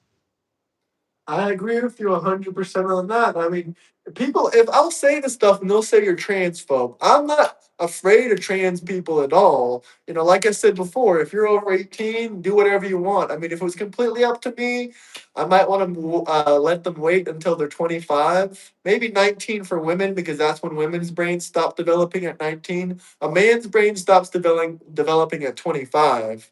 So, in Where's my that? opinion, you should be at least 24 or 25 before you make that life altering decision. And the fact that people want to do things like for children that aren't necessary, that can change their life 100%. I mean, I love this argument. People say this stupid thing all the time. Oh, it's a life or parents and doctors make life-saving changing operations for children all the time. Yeah, they do if they're dying and they need it. They don't do it just because they feel like there's something that they're not. They don't just do it for that, because you don't have your full identity at 6 or 7 or 13 or 14 or 15 or 16 or 17. You're not fully developed until you're a man, like at least in your 20s at the bare minimum. Yeah, and that's like one of the things that should be regulated when it comes to transgender. I feel like when it comes to like children wanting to become like a girl, let's say, I feel like they should be like tolerated to a certain extent of where like they get treated like one, but necessarily they again don't go into the women's I would leave restroom. that up to the parents. I'm not going to say to tolerate it or not tolerate it. At the end of the day, the No, parents yeah, need to and the decide that. parenting should get involved too, as well, of course. But I'm saying like all life alternating, like to where they're taking like medicine and they're doing surgery on themselves. I feel like that should be held back until they're Oh, older. 100%. Even Because hormones. You can't go into puberty when you're 25 years old. So if you take puberty blockers, after a while, you're not going to be able to go back into the puberty at all. It's just not going to happen. hmm But obviously, from what you said, I don't feel like you feel that trans women are real women. But I'm going to ask you, do you think trans women are real women? Or do you think trans women are trans women? necessarily we have to define it based upon what they are. They didn't come out into this world as a woman, and unfortunately, they want to believe that they're a woman, but in all reality, they came out as a man. I fully respect you trying to become a woman, obviously, but to the extent of where it shouldn't be, to a point where you're allowed to change it while you're just being born to a certain extent and just learning about life. You should still be held back with that process until you understand with these people who actually went through the transgender system and have a better understanding on whether or not they should do that to themselves. I agree. I agree 100%. How do you feel? Well, you said you're leaning on the more Democrat side. I wanted to ask you, do you consider yourself a Democrat socialist, or are you just like an old school liberal leftist Democrat? I'm more of in the center, if anything. I kind of lean a little bit more to the Democrat side than the Republican side. I can relate towards the Republican side on certain topics, but when it comes to like terms that what we're doing right now, I can't stand behind Trump because it just seems like he's diverting our country more than aligning it. But do you stand with people like Zohan Mandami? Do you stand with people like AOC? Because I mean, I'm not sure if you really, a lot of people out there. I'm not trying to, talk shit or anything, but a lot of people out there don't really understand the difference between a social democracy, like the country we live in, where we have welfare programs and private businesses, and socialism, where there's no private businesses, there's no private property. All of that is abolished. Not to mention, I don't know if you've seen it, the Democrat Socialist Party has an entire website where they're talking about they want to abolish Congress, they want to abolish the Senate, they want to abolish the presidency, and they have their own version of the Constitution. So pretty much they want to redesign America altogether and Same steal thing people's that Trump private wants to do. businesses. Huh? Yeah. Not necessarily the same thing that Trump wants to do, but necessarily to the point of where they want to change it to the Constitution of where they're benefiting No, from they it, want to not. change the entire Constitution. They don't want to just amend it. Our Constitution has been changed around 33 times as far as slavery and women's rights and all these things, the 19th Amendment. I mean, we can go through it all. It's been changed about 33 times, but they don't want to change the Constitution. They want to abolish the Constitution, and they have their own Constitution. Which I feel like we as Americans need to start realizing that both sides at certain points are just not going to agree on certain topics. And what we need to do as voters is vote for a different party in general, not necessarily to a point of where we need a new party, like a third party, but to the extent of the point of where we're saying enough is enough. You guys got to actually listen to what we, the people, want instead of just something that you guys want. No, I agree with you 100%, but I don't think the majority of people in the country want to abolish private businesses. I have a really hard time believing that. But anyone in the comment section that wants to join into the Discord community, as you can see, it's linked right down there. If you like Sweden so much, if you like Norway so much, you can go and live there. There's no problem with you just getting a one-way flight and going over there and living there. So I mean that's great for you guys if you love it so much. Um, what do you think about the Save America the Voter ID Act? I feel like that's kind of pointless, and if anything, that kind of regulates on certain people that don't have their birth certificates on them. You Like, can get a driver's license, or there's multiple different forms of ID that you can use. yeah, but what the part of it is that you do need to have your birth certificate to get verified to That's be one way. I bet you can also have your passport. You can have your driver's license. There's multiple but forms that's of real something that we ID. already do though. Not in California, they don't. All you need is a name and an address to get your voter ballot. You still get put through the system though. You still got to fill out your name. You still got to fill out your Yeah, social sure, but you security can fill out number. anyone's name There's on there. still a way of identifying who's voting, so it's not necessarily saying that it's immigrant. Yeah, I mean, it's not even immigrants, it's dead people, it's all kinds of people. And I love when people tell me, oh, there's no evidence of widespread voter fraud. Okay, I'll go ahead and concede to your argument. Maybe there is no widespread voter fraud, but what we did find was 3,700 illegal alien immigrants registered to vote in New Jersey, and over 400 of them casted a ballot. And to say that 500 or 400 votes has never changed an election is completely wrong because it has changed multiple presidential elections. Like the most recent one would be George W. Bush. He won an entire presidential election from 500 votes in the state of Florida. So we can definitely see that there's enough voter fraud going on in our country to sway an election. If the same amount of votes was in that election, it could have swayed an election. So it's obviously possible to influence our election with either dead people voting, illegal alien immigrants voting, or also illegal alien immigrants are on the censuses. And there is about 2 million illegal alien immigrants in the state of California. And that adds 5 points to their electoral colleges. And our elections are based on the electoral colleges, on how many points you can get up, whoever has the highest points of in the electoral college. So if illegal alien immigrants can be added to the censuses, and increasing the electoral colleges, then that's another form of voter fraud that barely anyone is talking about. See, that's the thing though. They don't get added to the population of voting wise, so they wouldn't be How put do they into that not? category. They don't ask when they do censuses. They go door to door and count people. They don't ask for ID or any forms of verification. Yeah, but when it comes to mail-in voting, that's when they ask for your information.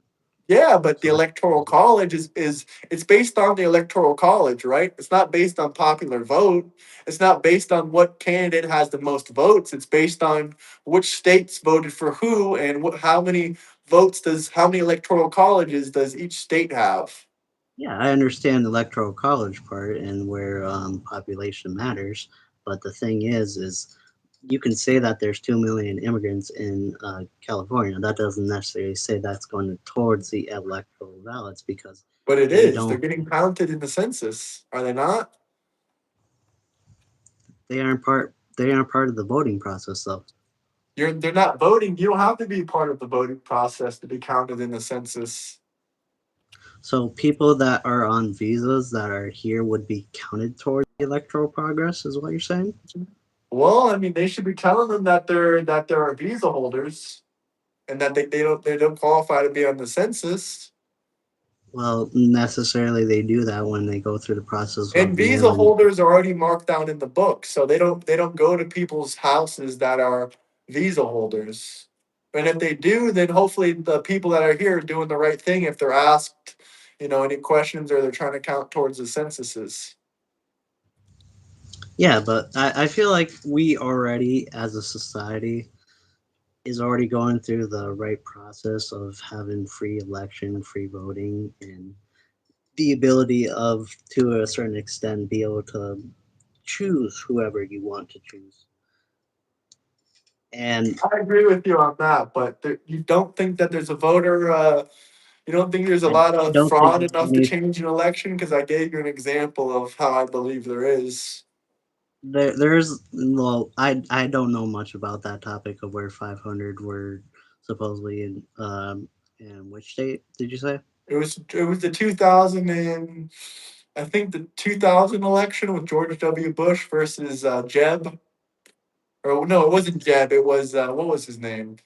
I can't even remember the guy that went against George Bush. Can anyone in the comment sections that remind me about what happened with George Bush versus George Bush? They literally had Well, to go to the Supreme Court.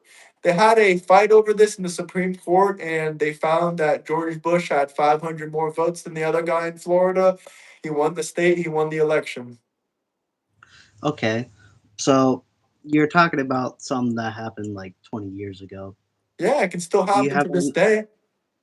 Okay, Nothing, yeah, I do understand nothing that, but changed do in you the have election anything system. that is actually tied into the election of 2020? Do I have any that tied into the election of 2020? Do I have any illegal alien immigrants that That's voted voting there? from.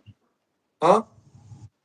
Do you have anything that from 2020 that ties into voting fraud they can Yeah, basically there was just 300,000 uncertified votes that were counted in Fulton County, Georgia. that was basically mail-in voting ballots, and that was basically They weren't to the certified. extent they weren't certified. What do They you didn't mean by go that? through the first. There was a three-step certification process. They didn't. They didn't sign off on the ballots for the second step of the verification process. That was voter fraud in Fulton County's own words. They said this is voter fraud, and not to mention illegal alien immigrants were counted voting here and there. Can you show me a source that backs up your? I mean, sure, I can send it to you if you want, but if you don't think any illegal alien immigrants voted, I mean, that's crazy. New Jersey just admitted the 400 illegal alien immigrants voting, and Uh, 3,700 registered to vote. And those votes were I counted, and would they really like to see the software sources. error. Yeah, sure, I would sure. really like to. Listen for Yeah, it. yeah. I'm Just not send me saying, a. I'm not saying there's enough evidence to say the 2020 election was stolen, but I definitely believe it's a possibility considering Arizona was one of the states that caused Trump to lose. And that there was a ballot dump. Have you ever heard about the ballot dump at 3 in the morning? Does that not raise your Yeah, I've suspicions? heard about that, but it kind of ties into mailing voting ballots and how uh, Yeah, I know people that live in houses where someone else used to live, and they've received ballots from dead people. And if they were, dishonest, they could have. still here. Yeah, I can hear you. Okay. Well, necessarily, there are some things that don't necessarily get put on the news or don't get put on reliable, trusted sources. I just really want to know, basically, where you're getting these sources from.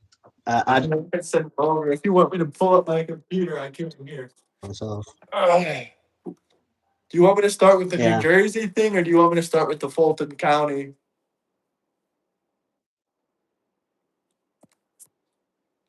I mean, someone in the comment section says they received 6 people's mail-in ballots that he never used. You there still? You're trying to break them up. here I'll try getting into a better connection.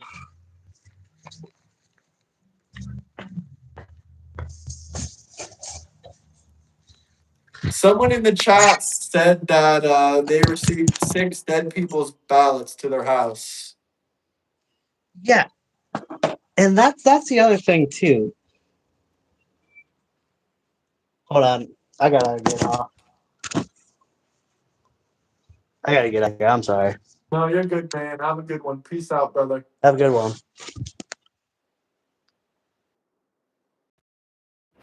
All right, guys. I hope you liked that live stream. Get those likes way, way up. We're gonna go ahead and hop out of here now. But if you guys want to debate, please join my Discord down below. Much love, everybody. Peace out.